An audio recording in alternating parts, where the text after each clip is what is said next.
Good morning to all of you. Today we will start a chapter called cell. आज एक new chapter पे start कर रहे हैं स्टूडेंट और उसका नाम है सेल। और सेल को देखते हैं कि सेल में क्या चीजें हैं और सेल कैसे इम्पोर्टेंट है और कैसे इससे रिलेटेड क्वेश्चन आप कर पाएंगे। जो भी कॉम्पिटिटिव एग्जाम में जो है पूछे जाए तो उसका क्वेश्चन कैसे जो है निकल पाएगा। तो सेल आपके सिलेबस में थोड़ा सा दिया है, लेकिन अपन थोड़ा सा जो है ज्यादा अपन चीजों को कवर करेंगे तब जाके आपका क्वेश्चन निकल पाएगा। ठीक है, तो let us we start good chapter called cell. ठीक है, तो सेल को देख रहे हैं।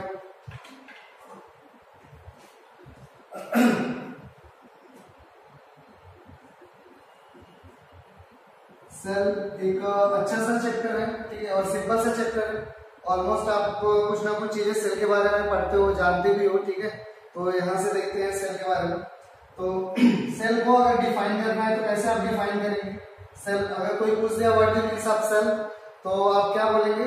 तो सेल किसी भी ऑर्गेनिज्म का किसी भी लिविंग ऑर्गेनिज्म का एक बेसिक जो है यूनिट है। ठीक है, अगर मान लो कि अपन ये बोल रहे हैं कि हम लोग का बॉडी है, तो बॉडी का सबसे छोटा यूनिट क्या होगा? तो अपन बोलेंगे सेल। ठीक है, तो यानी कि किसी भी लिविंग ऑर्गेनिज्म के बेसिक यूनिट की बात करें तो अपन जो है सेल बोलेंगे, उसी बेसिक यूनिट को सेल बोलते हैं। ठीक है, तो और अगर एक सेल के बारे में अगर जो एक सेल का फंक्शन हम लोग को पता चल गया कि सेल कैसे काम कर रहा है, सेल में कौन कौन से मेटाबॉलिक एक्टिविटी परफॉर्म हो रहे हैं, तो अपन जो पूरे ऑलमोस्ट बॉडी के बारे में हम लोग पता कर पाएंगे कि हाँ बॉडी में क्या क्या हो रहा है। ठीक है, अगर मान लीजिए कहीं पे भी अगर मतलब एक सेल की बात अगर समझ में आ रही है तो उस सेल में क्या क्या फिजियोलॉजिकल एक्टिविटी हो रही है, ऑलमोस्ट उसके सराउंडिंग सेल में भी वही सेम टू सेम चीजें होंगी। ठीक है, तो यानी कि किसी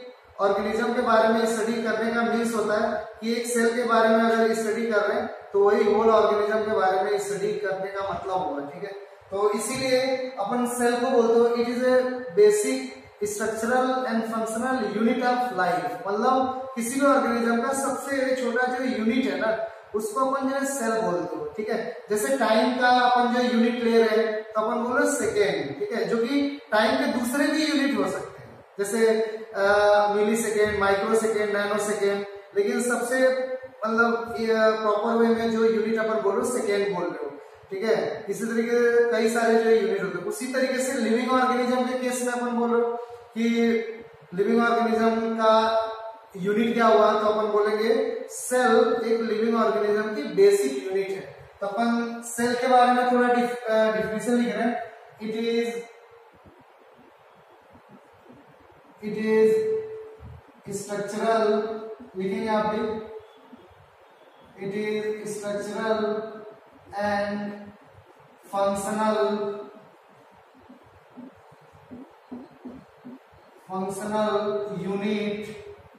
यूनिट ऑफ लाइफ का या लिविंग ऑर्गेनिज्म का स्ट्रक्चरल और फंक्शनल यूनिट है। फंक्शनल क्यों बोलो? क्योंकि पूरा बॉडी कई सारे सेल का मिलके बना होता है। अगर एक सेल की फंक्शन देख लेंगे तो ऑलमोस्ट बॉडी के बारे में पता चल जाएगा, या उस पर्टिकुलर ऑर्गेनिज्म के बारे में पता चल जाएगा कि उसके में क्या फिजियोलॉजिकल एक्टिविटी हो रही है। ठीक है, तो it is structural and functional unit of life. Cell का तो ये डिफिनेशन हो गया। ठीक है, या अपन ऐसे भी बोल सकते हैं कि लिविंग ऑर्गेनिज्म का एक बेसिक जो यूनिट है। ठीक है, सेल। नेक्स्ट अपन देखते हैं कि सेल को कौन डिस्कवर किया, सेल कहां से आया, कौन डिस्कवर किया। तो सेल को अगर अपन प्रीवियस में जाए तो सेल के डिस्कवरी का जो भी क्रेडिट जाता है वो रॉबर्ट हुक को जाता है। एक साइंटिस्ट है रॉबर्ट हुक, और उनको ये क्रेडिट जाता है सेल के डिस्कवरी का। लेकिन रॉबर्ट हुक ने डेड सेल को डिस्कवर किया, यानी कि मतलब डेड सेल कहाँ पे देखा? कॉर्क में देखा। और कॉर्क क्या है? प्लांट का पार्ट है। ठीक है, तो देखते हैं कहाँ पे सेल डिस्कवर बाय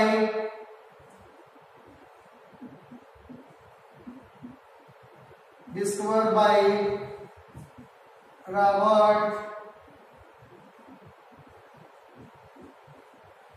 हुक ने डिस्कवर किया। आप इसको अंडरलाइन करेंगे। कहाँ पे रॉबर्ट हुक ने किस सेल को डिस्कवर किया, लिविंग सेल को, डेड सेल को, इस तरीके से एग्जाम में क्वेश्चन पूछे तो हमेशा आप याद रखेंगे कि रॉबर्ट हुक ने डेड सेल को डिस्कवर किया। ठीक है, कि डिस्कवर डेड सेल इन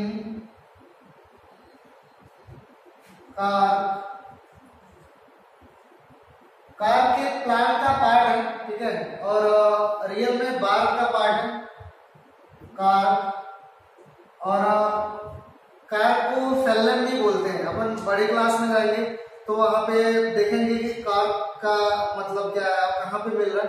तो कार के प्लांट का पार्ट है, और वहां पे रॉबर्ट हुक ने सेल को देखा, डेड सेल को देखा, क्योंकि ऑलमोस्ट कार जो है डेड सेल का बना होता है। ठीक है, प्लांट का आउटर लेयर है। अगर किसी प्लांट की बात कर रहे हैं, अगर सपोज करो कि ये अपन जो प्लांट ले रहे हैं, इस तरीके से ये प्लांट है, तो प्लांट का जो बाहर का लेयर है, इस बाहर के लेयर को अपन जो है बार्क बोल रहे हो। ठीक है, बार्क लेयर को बार्क बोल रहे हो, और बार्क जो है कार का ही पार्ट है। ठीक है, तो डेड सेल को देखा रॉबर्ट हुक ने, और किस तरीके से दिखाई दिया डेड सेल, तो रॉबर्ट हुक ने जो सेल देखा ना वो इस तरीके से दिखाई दिया, बी के हाइट्स की तरह दिखाई दिया, और बी के हाइट्स की तरह दिखाई दिया। कुछ जगह पे है कि लेयर के फॉर्म में इस तरीके से दिखाई दिया, और इस तरीके से कंपार्टमेंट के फॉर्म में भी दिखाई दिया। तो एक नॉर्मल सा डायग्राम है इस तरीके से, या और इसको थोड़ा बना सकते हैं। जो बी का हाइट होता है या फॉर्म होता है उस टाइप का दिखाई दिया। तो ये जो है सेल, इसको रॉबर्ट हुक ने बोला। ठीक है, और सेल का मीन्स होता है कंपार्टमेंट होता है। ठीक है, सेल का कई जगह रिलेशन जो है ब्रिक से भी लगाते हैं, ब्रिक से। जैसे अगर कोई रूम है तो रूम किसका बना हुआ है, तो रूम जो है ब्रिक से बना हुआ है। तो अगर पूरा रूम की बात करें तो रूम का सबसे बेसिक यूनिट क्या होगा, तो ब्रिक होगा। ठीक है, अगर मान लो कि अपन जो है सेल को समझाने के लिए ब्रिक का एग्जाम्पल ले रहे हैं, इस तरीके का ब्रिक है, तो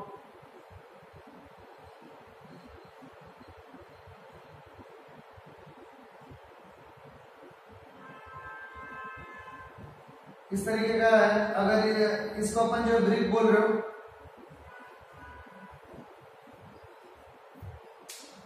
तो सबसे बेसिक यूनिट क्या हुआ, इस पूरे बिल्डिंग का बेसिक यूनिट क्या हुआ, ब्रिक हुआ। यानी कि ब्रिक यहाँ पे किसकी तरह काम कर रहा है, सेल की तरह काम कर रहा है। ठीक है, तो सेल का ही मीन्स होता है किसी भी लिविंग ऑर्गेनिज्म का बेसिक यूनिट, उसी को सेल बोलते हैं। तो ब्रिक यहाँ पे क्या है, सेल है। ठीक है, तो अगर पूरे रूम के बारे में स्टडी कर रहे हैं तो एक ब्रिक के बारे में आप जो पता कर लेंगे तो वही पूरे रूम के बारे में जो है मतलब आप निकाल पाएंगे कि हाँ कैसे रूम का क्या स्ट्रक्चर है, क्या जो है फंक्शन है, किस तरीके का रूम जो है डिजाइन हुआ, कैसे बना हुआ। ठीक है, तो इस तरीके का डेड सेल को एनालाइज किया रॉबर्ट हुक ने। उसके बाद मैं इसको यहां से हटा रहा हूं। ठीक है,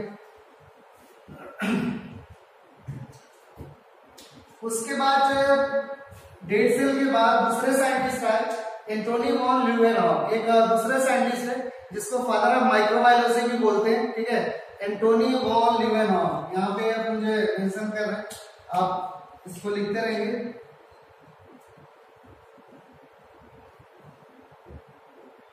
Anthony von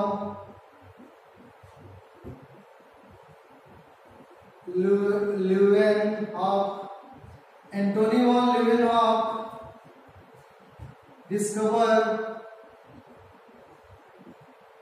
discover living cell। तो एक क्वेश्चन है कि किसने लिविंग सेल को डिस्कवर किया, तो अपन बोलते हैं एंटोनी वॉन ल्यूवेनहॉफ ने लिविंग सेल को डिस्कवर किया। किसने डेड सेल को, तो रॉबर्ट हुक ने डेड सेल को, ठीक है, लिविंग सेल को एंटोनी वॉन लीवेनहॉक ने डिस्कवर किया। एंटोनी वॉन लीवेनहॉक को फादर ऑफ माइक्रोबायोलॉजी बोलते हो, तो आप साइड में लिखेंगे उसको, ठीक है। लिविंग सेल में किस किस सेल को देखा? ही एनालाइज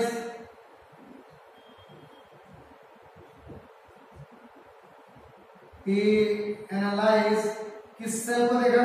तो अपन बोलते हो स्पॉन सेल को देखा, स्पॉन सेल। आरबीसी को देखा, रेड ब्लड कार्पोसेल, स्पॉन सेल, कई जगह स्पर्मेटोजोआ लिखा है, स्पॉन सेल, आरबीसी। और बैक्टीरिया वगैरह को देखा, बैक्टीरिया, प्रोटोजोआ को देखा। तो ऐसे ऑर्गेनिज्म को देखा, ठीक है। और एंटोनी वॉन लीवेनहॉक ने अपने माइक्रोस्कोप से देखा। एक क्वेश्चन इंपॉर्टेंट है, अपना जो है एक उससे माइक्रोस्कोप डिजाइन किया था एंटोनी वॉन लीवेनहॉक ने, और उस माइक्रोस्कोप से देखा इन ऑर्गेनिज्म को, ठीक है। और ये कहां से ऑर्गेनिज्म को, कहां से मतलब सैंपल को लिया? तो दांत के जो टीथ होता है उसके मतलब जो है टीथ के पार्ट से सैंपल को लिया और फिर जो एनालाइज किया। तो कई तरीके के ऑर्गेनिज्म, बैक्टीरिया वगैरह जो वहां पे दिखाई दिया। छोटे छोटे ऑर्गेनिज्म को एक टर्म से एंटोनी वॉन लीवेनहॉक ने बोला एनिमलक्यूल। तो भी क्वेश्चन पूछा है कि एनिमलक्यूल टर्म कौन यूज किया? तो अपन क्या बोलेंगे? एंटोनी वॉन लीवेनहॉक ने एनिमलक्यूल टर्म यूज किया, ठीक है। Anthony von Leeuwenhoek use Anthony von Leeuwenhoek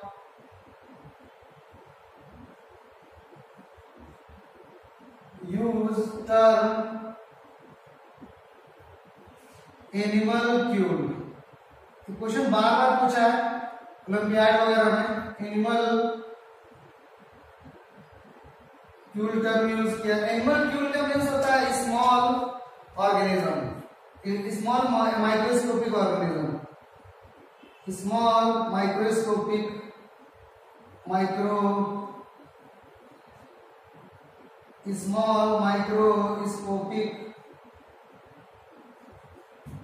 organism.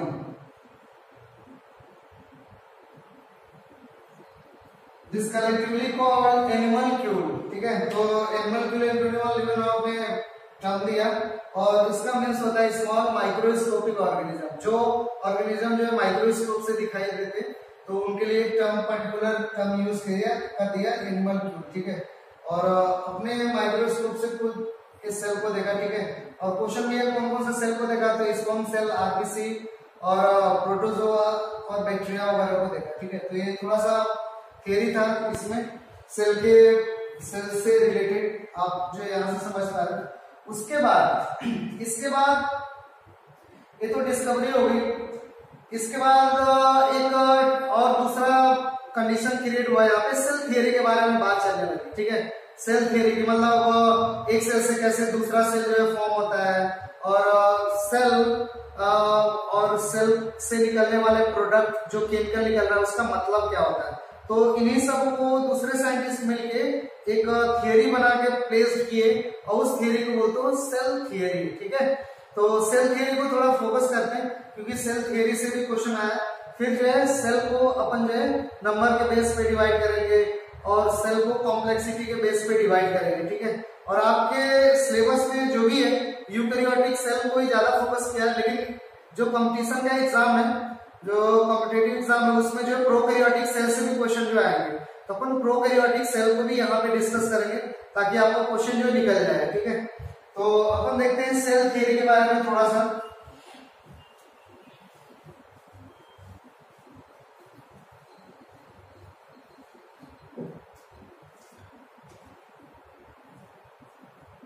Reading आप सेल थियरी।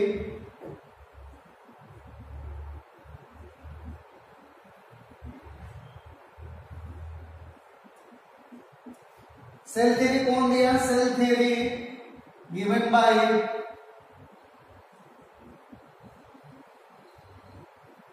दो साइंटिस्ट है सेल थियरी को देने वाले, स्लीडेन एक बॉटनिस्ट है, जर्मन का साइंटिस्ट है स्लीडेन एंड स्वान, एक जूलॉजिस्ट है, और ये ब्रिटिश साइंटिस्ट है, ये जर्मन साइंटिस्ट है, ठीक है। Schleiden and Schwann, Schleiden plant से रिलेटेड है, स्वान किससे रिलेटेड है, जूलॉजी से रिलेटेड है, ठीक है।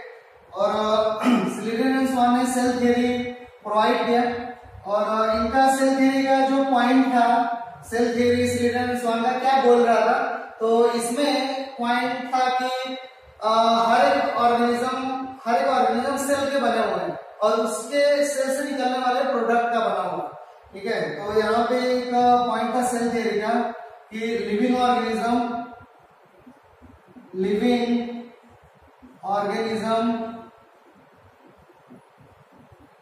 Made up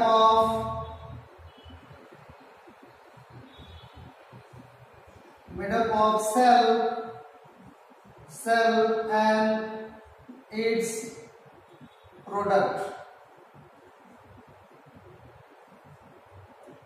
living organism cell और उसके प्रोडक्ट का मतलब सेल क्या क्या निकाल रहा है, कौन सा केमिकल निकाल रहा है, क्या सेल के अंदर से कौन सा फेरोमोन, कौन सा केमिकल निकल रहा है, तो उसका बना होता है। यानी कि सेल कोई भी लिविंग ऑर्गेनिज्म सेल का बना होता है और उसके प्रोडक्ट का, सेल के अंदर से जो प्रोडक्ट निकल रहा है उसका बना होता है, ठीक है। तो ये स्टेटमेंट था सेल थ्योरी में।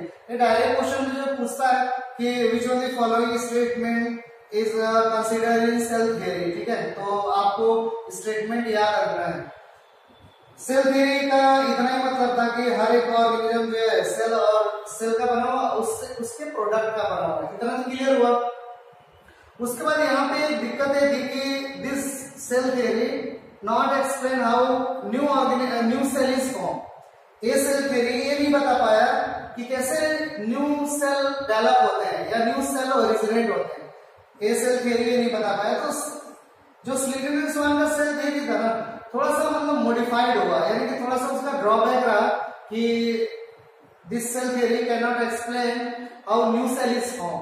तो इस सेल थ्योरी का थोड़ा सा ड्रॉबैक आया, तो इस सेल थ्योरी के स्लीडेन एंड स्वान का जो सेल थ्योरी था उसको मॉडिफाइड किया गया, ठीक है।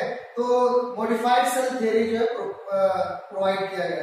तो नेक्स्ट देखते हैं मॉडिफाइड सेल थ्योरी, ठीक है। तो इसके बाद होगा मॉडिफाइड सेल थ्योरी, और उसमें क्या क्या बोला गया उसको मेंशन करते हैं।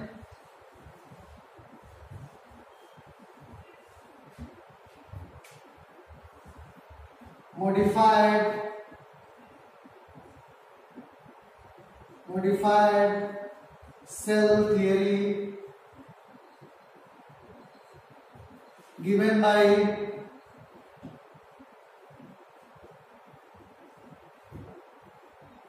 Rudolf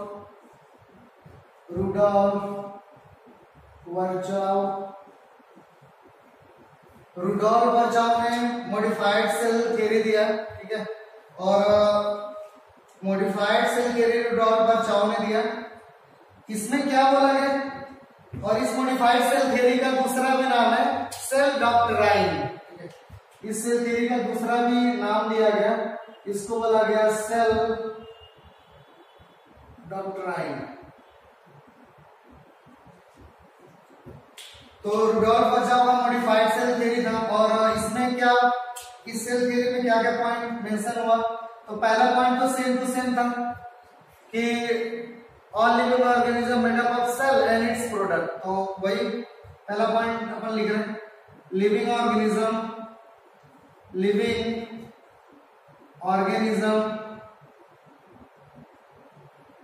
made up of cell and its product।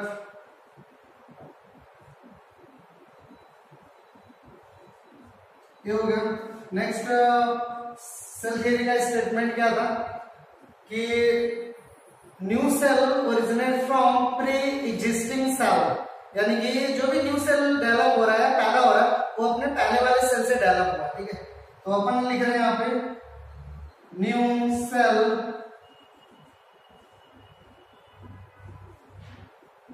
originate from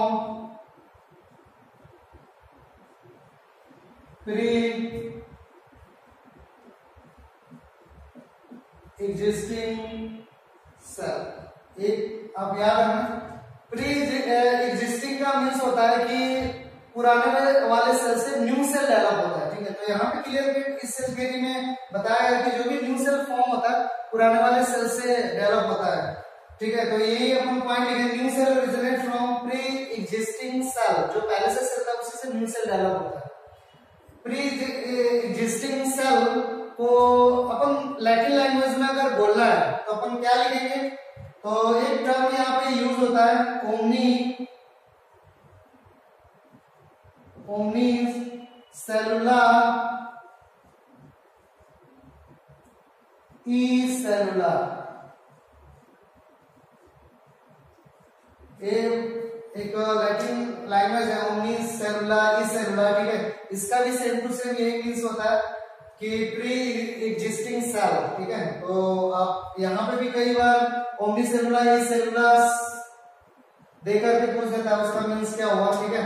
तो अपन बोलेंगे कि अगर न्यू सेल जो है फॉर्म हो रहा है तो अपने पहले वाले सेल से ओरिजिनेट होता है, ठीक है। उसी को बोलते हो ओमनी सेलुलर ई सेलुलर, ठीक है। यानी कि new cell form from pre existing cell. तो ये हो गया आपका सेल थ्योरी का ये पॉइंट था, ठीक है। तो इतना आपको याद रखना। एक और पॉइंट है कि अगर मान लो कोई लिविंग ऑर्गेनिज्म है, काम कर रहा है, अगर मान लो लिविंग ऑर्गेनिज्म, जैसे मैं चल रहा हूं तो चलने के लिए क्या केवल एक ही सेल रिस्पॉन्सिबल है क्या, तो अपन बोलेंगे नहीं। अगर मान लो कि मेरे को अपना फिंगर रोटेट करना है तो क्या एक सेल के हेल्प से फिंगर रोटेट हो पाएगा क्या, नहीं हो पाएगा। कई सारे सेल मिल करके एक साथ काम करेंगे तब जाके जो है फिंगर रोटेट हो पाएगा। तो एक लास्ट स्टेटमेंट आता है कि function of an organism depend on sum total function of its neighbouring cell, मतलब उसके बगल वाले सेल के टोटल फंक्शन करने की वजह से कोई ऑर्गेनिज्म फंक्शन लेता है, ठीक है। तो एक लास्ट स्टेटमेंट है, फंक्शन ऑफ एन ऑर्गेनिज्म लिखेंगे, function of an organism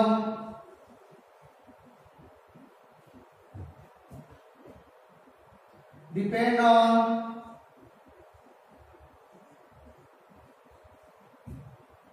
sum total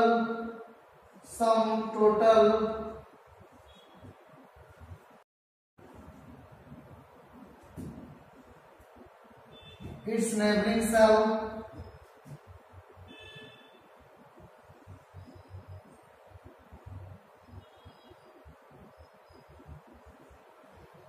its neighboring cell, ठीक है। तो ये 3 पॉइंट याद रखेंगे।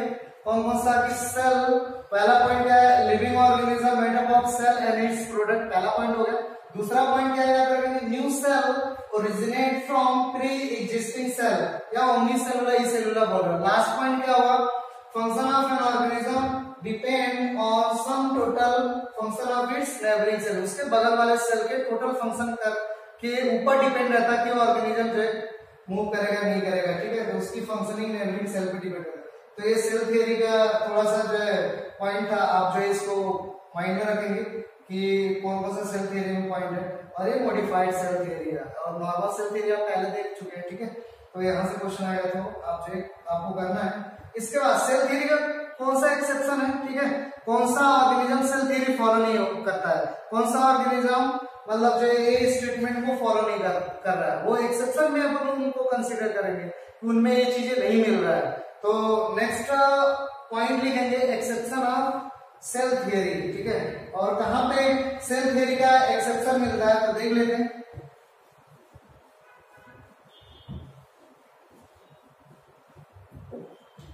एक्सेप्शन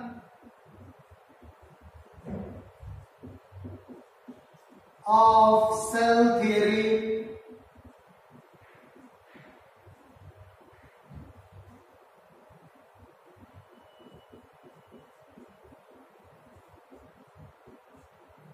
सेल थियरी का एक्सेप्शन कहाँ पे मिलता है? तो एग्जांपल क्या लिखेंगे सेल थियरी के एक्सेप्शन का एग्जांपल? तो वायरसेस में सेल थियरी फॉलो नहीं होता। वायरस लिख रहे हैं, ठीक है। वायरस, क्योंकि वायरस को अपन लिविंग नहीं मानते हैं, या लिविंग और नॉन लिविंग के बीच का अपन बोल रहे हो। वायरस के केस में ये नहीं है कि मतलब जो है न्यू सेल कैसे जो है डेवलप हो रहा है, ठीक है, अपने ओल्ड वाले सेल से।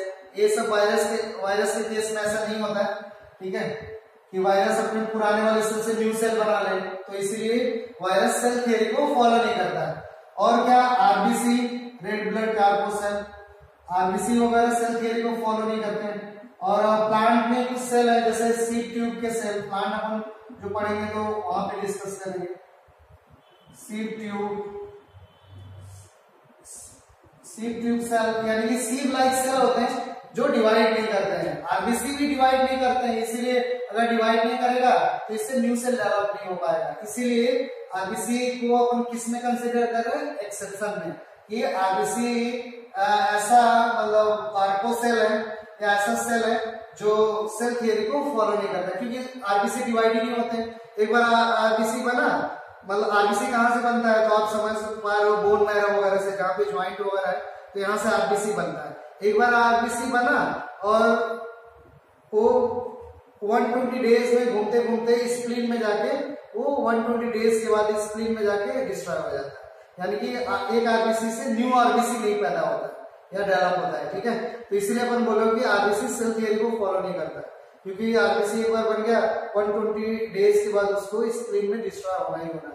तो इसलिए cell theory follow. Seed tube यही है, एक बार सीड ट्यूब जो भी सेल है उसको डिवाइड नहीं हो सकते। तो ये भी क्या है, ये भी किसमें फॉलो आ रहा है? तो अपन बोलते हैं सेल थियरी के एक्सेप्शन में आता है। ये क्लियर हो गया, ठीक है, इसको मैं डाल रहा हूं। उसके बाद सेल को अपन डिवाइड कर रहे हैं और सेल को देख रहे हैं कौन कौन से सेल होते हैं, ठीक है। और सेल को अपन ऑर्गेनिज्म को डिवाइड कर रहे हैं, ठीक है, नंबर ऑफ सेल के बेस पे। Organism on the basis of number of cell, मतलब ऑर्गेनिज्म को कितने पार्ट में डिवाइड कर सकते हैं? सेल के नंबर के बेस पे। अगर कोई ऑर्गेनिज्म एक सेल का बना हो तो अपन उस ऑर्गेनिज्म को किस में डिवाइड करेंगे? तो बोलेंगे यूनिसेलुलर, ठीक है।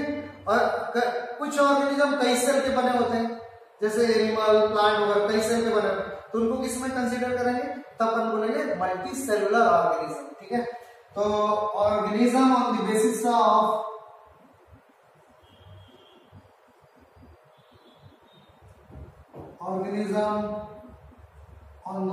Of number of cell number के बेस पे कितने टाइप से ऑर्गेनिज्म को डिवाइड कर सकते हैं? तो अपन बोल रहे हैं दो टाइप से डिवाइड कर सकते हैं। Organism can divide in two types. One is unicellular organism, unicellular organism. Another one is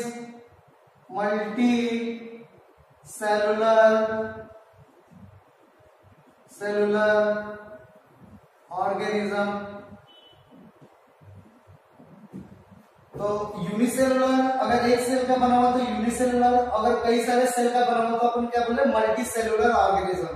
unicellular organism एक सेल का बना हुआ और वही सिंगल सेल पूरा का पूरा फंक्शन परफॉर्म करेगा।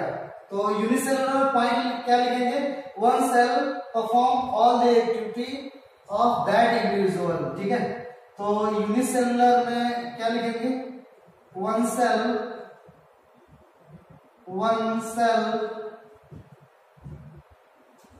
परफॉर्म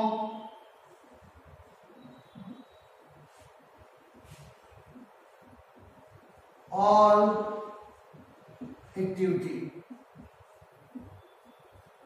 ऑल फिजियोलॉजिकल एक्टिविटी या ऑल एक्टिविटी, ठीक है। जो भी एक्टिविटी है एक ही सेल परफॉर्म करेगा। कौन कौन सा एक्टिविटी हो सकता है? जैसे अपन बोल सकते हैं कि reproduction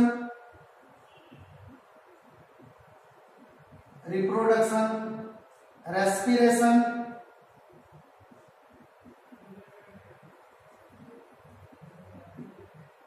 excretion,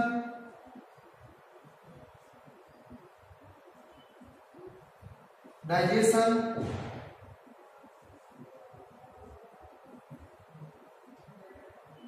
locomotion etcetera etcetera मैं लिख दे रहा हूं।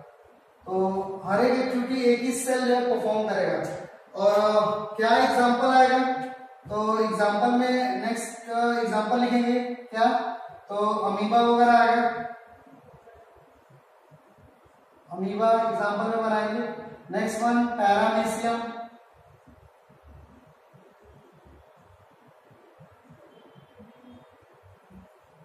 यूग्लिना,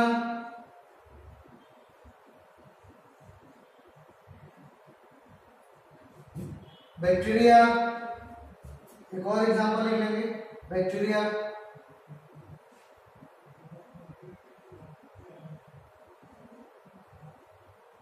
बैक्टीरिया, मैं थोड़ा नीचे लिखा हूं बैक्टीरिया लिखा हूं, ठीक है, तो आप उसको थोड़ा देखेंगे। अमीबा एक ही सेल का ऑर्गेनिज्म है, ठीक है, अमीबा आप जो है समझ पा रहे हो। और मैं थोड़ा ये इस डायग्राम इसको मैं यहाँ से मिटा रहा हूँ, ठीक है, अमीबा को मैं थोड़ा दिखा रहा हूँ, ठीक है।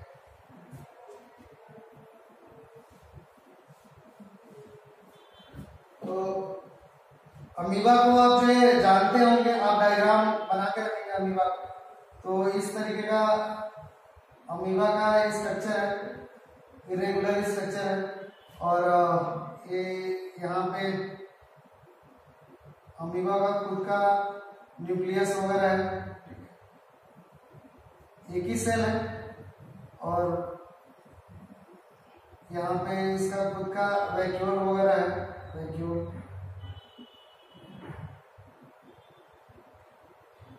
बाकी इसके राइबोसोम वगैरह है और ये इसका साइटोप्लाज्म है। अपन देख रहे हैं अमीबा में राइबोसोम, वगैरह, वैक्यूल वगैरह,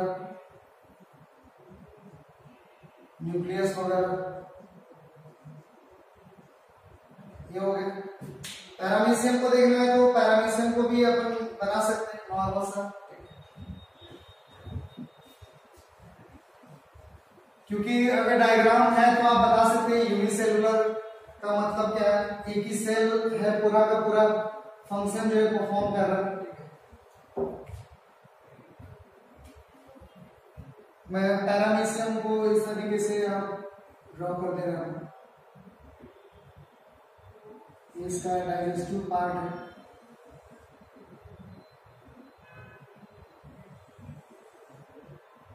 ये स्लीपर लाइक है पैरामीशियम, ठीक है। और इसमें एक बड़ा सा न्यूक्लियस रहता है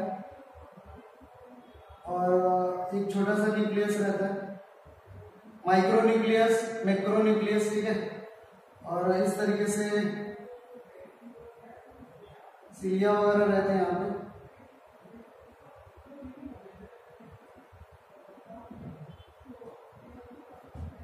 और यहाँ भी इस तरीके से वैक्यूल है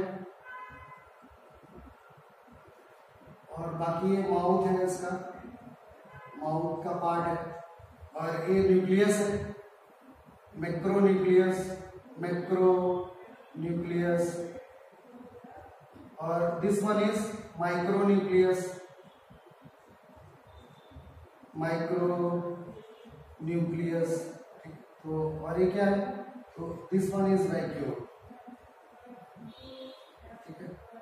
और ये डाइजेस्टिव पार्ट है, रिजर्वायर वगैरह, ठीक है। तो एक रफ आइडिया है कि क्या कैसे है, ठीक है। तो यूनिसेलुलर केस में आप ये समझ सकते हैं। मल्टीसेलुलर का मीन्स क्या है कि मल्टीसेलुलर ऑर्गेनिज्म में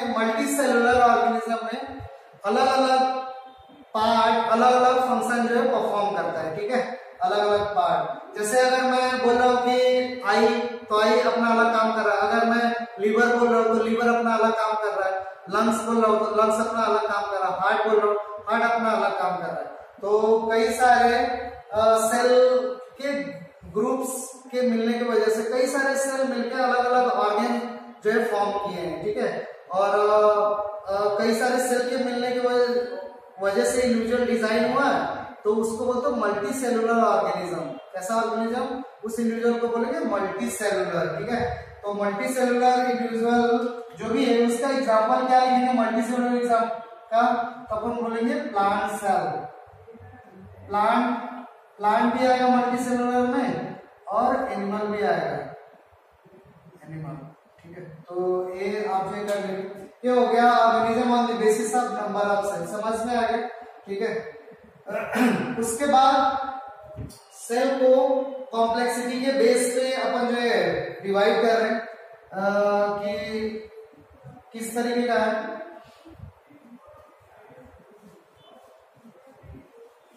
अगर मान लीजिए सिंपल सेल है, नॉर्मल सेल है, तो अपन बोल देंगे अपन यूकैरियोटिक सेल।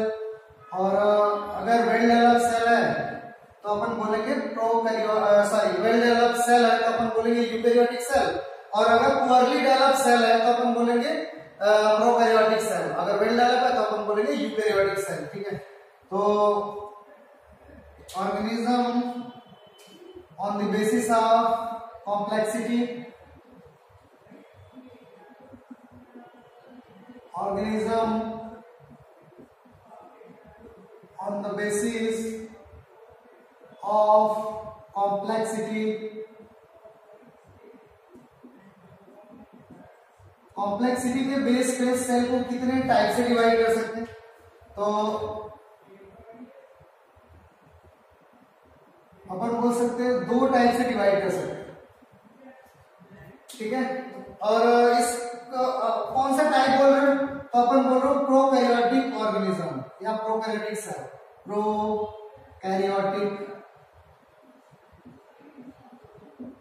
प्रोकैरियोटिक सेल या प्रोकैरियोटिक ऑर्गेनिज्म। और next one is eukaryotic organism. Eukaryotic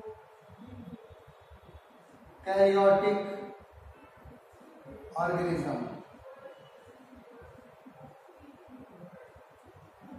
तो ये हो गया प्रोकैरियोटिक ऑर्गेनिज्म और यूकैरियोटिक ऑर्गेनिज्म।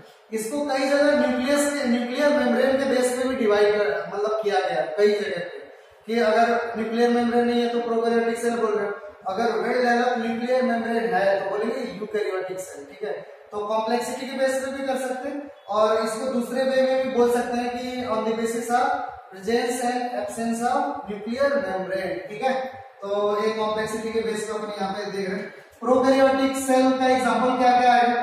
तो प्रोकैरियोटिक सेल का अभी अपन थोड़ा उसका कैरेक्टर भी देखेंगे और कौन कौन से सेल आएंगे उसको भी देखेंगे। तो प्रोकैरियोटिक का नॉर्मल सा मैं एग्जांपल ले रहा हूँ। प्रोकैरियोटिक सेल का एग्जांपल क्या अपन लिखेंगे? तो अपन बोलेंगे बैक्टीरिया। प्रोकैरियोटिक सेल में बैक्टीरिया आता है। ठीक है, तो ये आप याद रखेंगे बैक्टीरिया। और क्या आ गया? साइनोबैक्टीरिया।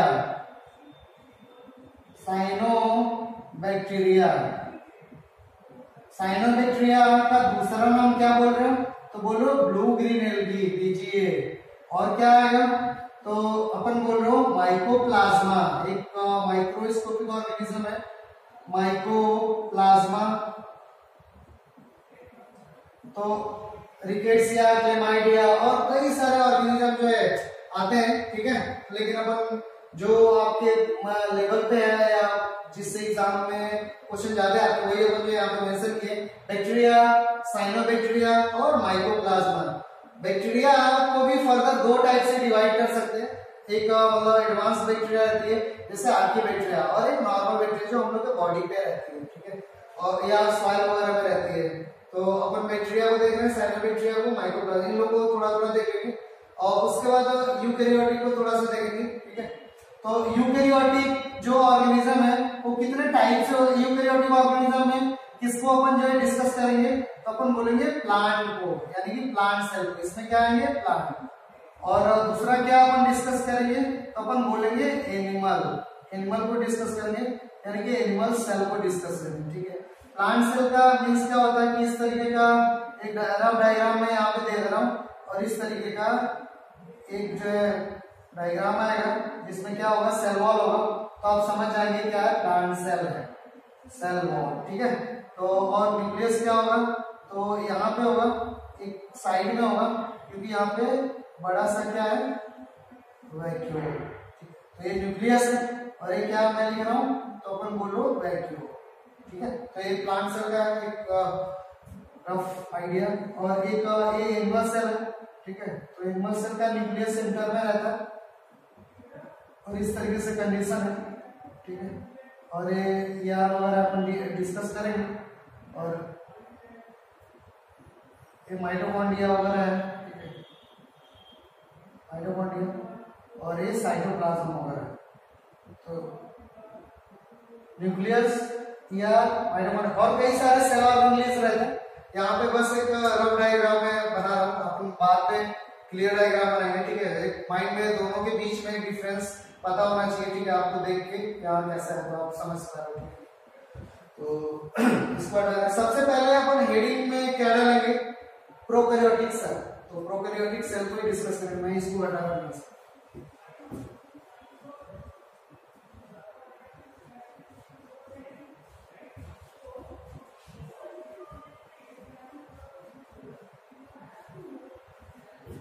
क्या अपन हेडिंग में डाल रहे हैं, प्रोकैरियोटिक सेल। Prokaryotic cell. और प्रोकैरियोटिक सेल का क्या कैरेक्टर होगा, कैरेक्टर पहले देख लेते हैं और फिर कुछ चीजों को डिस्कस कर लेंगे। ठीक है, prokaryotic, these are primitive cell, these are primitive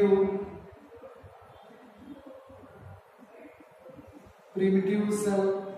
primitive cell का मीन्स एकदम स्टार्टिंग का सेल है। सबसे पहले यही प्रोकैरियोटिक सेल ही सबसे पहले जो है डिस्कवर हुआ, तो इसीलिए बोलते हैं एकदम मतलब शुरुआती सेल है, प्रिमिटिव सेल, एकदम शुरुआत का सेल है। ठीक है, these are primitive cell.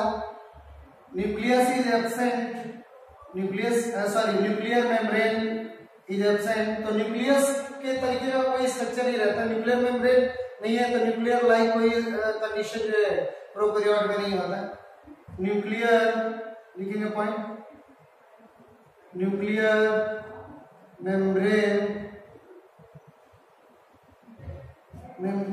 Membrane is absent.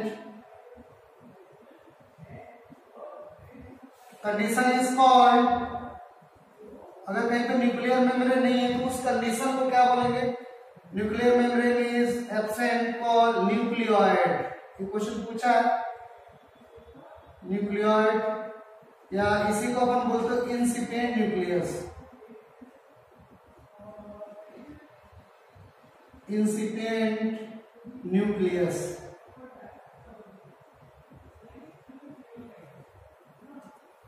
ठीक है, membrane bound cell organelles are absent, membrane bound cell organelles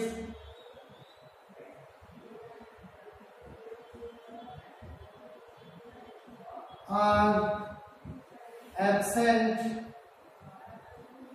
membrane bound cell organelles। ठीक है, सेल ऑर्गेनेल्स को अभी अपन डिस्कस नहीं किए, अभी सेल पढ़ेंगे तो उसमें सेल ऑर्गेनेल्स को देखेंगे। सेल ऑर्गेनेल्स का मींस क्या है, जैसे माइटोकॉन्ड्रिया का सेल ऑर्गेनेल्स है, तो वो क्या डबल मेम्ब्रेनस है। क्लोरोप्लास्ट क्या सेल ऑर्गेनेल्स है, डबल मेम्ब्रेनस है। ठीक है, तो यहाँ पे अपन लिखे membrane bound cell organelles are absent. Cell organelles अगर प्रोकैरियोट में होते हैं तो वो मेम्ब्रेन बाउंड नहीं होते, अगर होते हैं ऑलमोस्ट तो बहुत कम सेल ऑर्गेनेल्स रहता है, राइबोसोम वगैरह केवल है।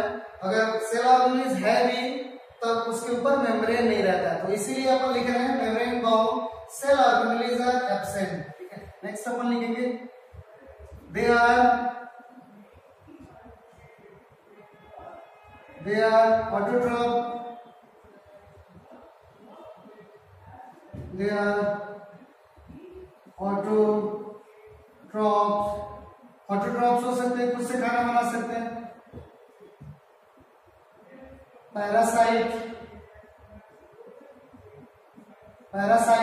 Parasitic mode of nutrition perform कर सकते हैं।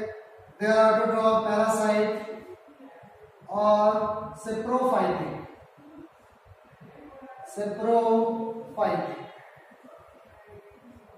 सेप्रोफाइट का मीन्स क्या होता है, डेड ऑर्गेनिज्म के ऊपर फीड करना, जैसे लीफ वगैरह कोई गिर गया उसको जो कंज्यूम करना, तो बोलते हैं सेप्रोफाइट। पैरासाइट कोई ऑर्गेनिज्म है दूसरे के ऊपर रह रहा है तो अपन बोलते हैं पैरासिटिक ऑर्गेनिज्म, ठीक है।